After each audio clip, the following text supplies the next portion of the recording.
Está prevista para amanhã a sanção presidencial da reforma trabalhista aprovada ontem no Senado. O presidente Michel Temer deverá assinar ou não, tudo indica que sim, né?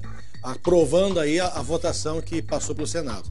A nova lei prevê mudanças na jornada de trabalho, férias, contribuição sindical, terceirização e outras questões. Veja agora algumas das principais mudanças. A jornada de trabalho, que atualmente é de 8 horas diárias, poderá chegar a 12 horas em um dia, contanto que sejam seguidas de um descanso mínimo de 36 horas. O intervalo de almoço, atualmente em 2 horas, pode ser reduzido para 30 minutos, mediante negociação. As horas restantes podem ser compensadas com a saída antecipada do trabalho. As férias poderão ser divididas em 3 períodos anuais. Um deles, no entanto, precisará ser de no mínimo 14 dias consecutivos. Atualmente são apenas 2 períodos, de 20, outro de 10 dias. A lei regulamenta também o trabalho em casa, ou seja, os serviços prestados fora da empresa. Até agora não havia lei específica. O trabalhador poderá ser pago por período trabalhado, recebendo por hora ou diária. Terá direito a férias, FGTS, Previdência e 13º proporcionais. A lei, até então, não previa a possibilidade de trabalho intermitente. As negociações diretas com o empregador e os acordos coletivos podem prevalecer em relação à legislação. Bem, para esclarecer dúvidas sobre o que muda com esta reforma, eu converso ao vivo aqui no estúdio com o advogado trabalhista Marcos Azambuja de Freitas.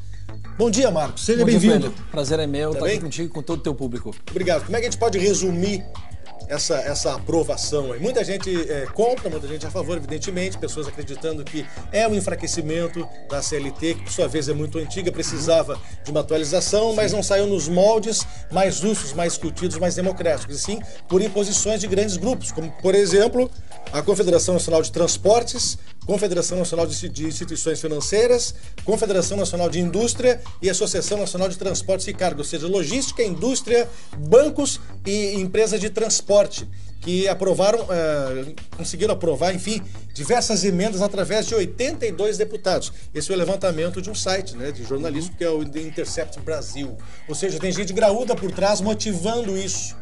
Isso é bom para todo mundo ou só para esses setores? Não, eu entendo que a reforma trabalhista ela é fundamental para o desenvolvimento, para a retomada do crescimento do nosso país. Somada a outras reformas, a reforma tributária, a reforma política, a reforma previdenciária, são pontos essenciais para o desenvolvimento do nosso país, e em que pese haver o envolvimento de grandes estruturas empresariais motivando a aprovação da reforma, ela vai ser positiva para todos nós, para o trabalhador que é regido pela CLT, para o trabalhador que está fora do mercado formal e para o pequeno, médio empresário, como também para o grande empresário, é importante destacar. A questão dos sindicatos, né?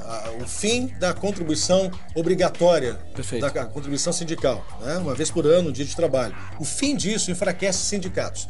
Aquelas categorias que são contempladas pelos sindicatos mais fortes, talvez consigam ainda ter algum poder de negociação com os empresários. Okay. Né? Aqueles que têm sindicatos mais fracos ou que têm pelegos no sindicato, né, que sempre leva uma vantagem por fora para afrouxar o lado do funcionário e facilitar o lado do patrão, que é muito comum no Brasil, em vários setores, né?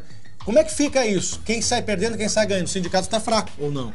Olha, eu entendo que os grandes sindicatos, eles vão conseguir manter a sua força e manter o seu poder de negociação com os empregadores, porque já são sindicatos consolidados. Eu acho que a gente vai ter uma seleção natural. Os principais e os fortes vão se manter e os sindicatos que efetivamente não representam o trabalhador vão deixar de atuar, e eu acho que isso é também positivo. Quanto à contribuição, há ainda a possibilidade, por medida provisória, o presidente Temer estabelecer que ela seja retirada de forma paulatina e não num único momento, como se prevê pela reforma trabalhista. Mas é uma situação que ainda vai ter que ser avaliada em nível político, para só depois a gente poder analisar melhor. Bom, uma das coisas que chamou a atenção das pessoas, por exemplo, a redução do horário de almoço para meia hora. Sim. Isso é um retrocesso? Não, eu não vejo como um retrocesso. É importante trazer a vocês que em países como, por exemplo, a Inglaterra, isso é muito comum. Tem trabalhadores que ficam até 2 horas à disposição do trabalhador e, por consequência, eles deixam de ter uma vida social, de conviver com a sua família e de estar talvez até mais cedo na sua residência. Veja que se é possível se providenciar a alimentação e o descanso em 30 minutos, por que não abrir a margem de, se não seja nenhuma nem duas, mas que possa ser 30? Não há obrigatoriedade de 30 minutos, mas sim a liberalidade de negociação para que passe a ser sim por 30 minutos. A principal mudança na reforma trabalhista é de prevalência do negociado sobre o legislado, ou seja, a pessoa pode negociar diretamente com o patrão. Perfeito. Acima do que a lei estipula. Além, eu acho importante, trouxe um ponto fundamental. É importante a gente esclarecer que vale o acordado, se diz, sob o legislado. Mas é importante esclarecer a todos que a Constituição Federal, pelo seu artigo 7º, ela mantém e garante direitos fundamentais ao trabalhador. E esse artigo 7º não foi e nem será alterado em hipótese alguma. Direitos fundamentais do trabalhador estão garantidos. O que nós vamos ter é uma ampliação da liberalização de negociação em prol do desenvolvimento dos negócios e em prol do retomado do desenvolvimento e crescimento do nosso país. Outra questão aqui. Essa reforma trabalhista vai fragilizar a regulação geral em nome da negociação particular dos setores. Fortalece a terceirização, vai reduzir salários, reduzindo salários, reduz demanda, consumo e segue a crise? Não é algo imediato? Olha, eu não vejo dessa forma. A terceirização ela precisava necessariamente ser regulada no país, porque nós tínhamos uma série de leis que não estabeleciam exatamente os limites e as possibilidades disso, tanto que o Judiciário vinha atuando, o próprio Tribunal Superior do Trabalho, pela aplicação da súmula 331. Eu entendo que a terceirização, novamente, é uma outra possibilidade e um avanço na legislação. Nós não podemos esquecer que de 40% dos trabalhadores mais pobres, 50% está no mercado informal e 20% está desempregado. Portanto, para cada 10 trabalhadores, 3 estão no mercado formal, dentre os 40% mais pobres. E o objetivo da legislação é também trazer esse trabalhador para dentro do mercado formal. Qual a sua maior vantagem que o senhor vê nessa reforma? O que ela trouxe assim, de mais importante? Já que vários pontos que deveriam ter sido discutidos no próprio Congresso, por questões políticas não foram, passou para o Senado. O Senado, se criasse alguma coisa nova, voltaria para o segundo turno na Câmara dos Deputados Federais. E aí poderia ser barrado, porque o atual presidente da Câmara é de origens trabalhistas, é do PDT, do trabalhismo do Rio de Janeiro, o Maia, né, Rodrigo Maia. Enfim, aí vamos passar adiante do jeito que está. Né, e vão colocar a mão lá na medida provisória para corrigir algumas distorções, como o caso das mulheres que grávidas poderão ainda continuar trabalhando em ambientes insalubres. Esse ponto mereceria até mais um programa para a gente discutir, que foi a evolução dessa questão na seara política, que realmente pode ser bastante questionável. O ponto que eu acho relevante, nós trazemos, tu perguntou qual é aquele ponto que tu destacaria mais e lembraria mais. Eu vou trazer uma situação que até para muitos ela pode ser polêmica, que é a questão do trabalho intermitente. Vejam que 80% do emprego nesse Brasil é dado por pequenos e médios empresários.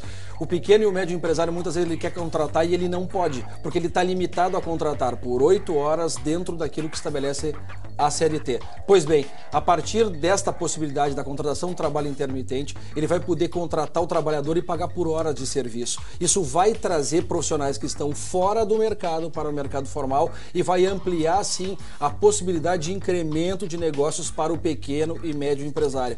Veja que eu estou falando de uma reforma que vai tratar também de quem está fora do mercado formal e do pequeno ou do médio empresário. Vocês não me viram falar em grande empresário e exclusivamente em trabalhador coberto pela CLT. Sobre isso, então, se meu salário inicialmente eu ganhava R$2.000, tá? Perfeito. Vou começar a trabalhar de forma intercalada. Quando o patrão precisar da minha atividade, vai lá e me paga pelaquela carga ali de trabalho que eu forneci.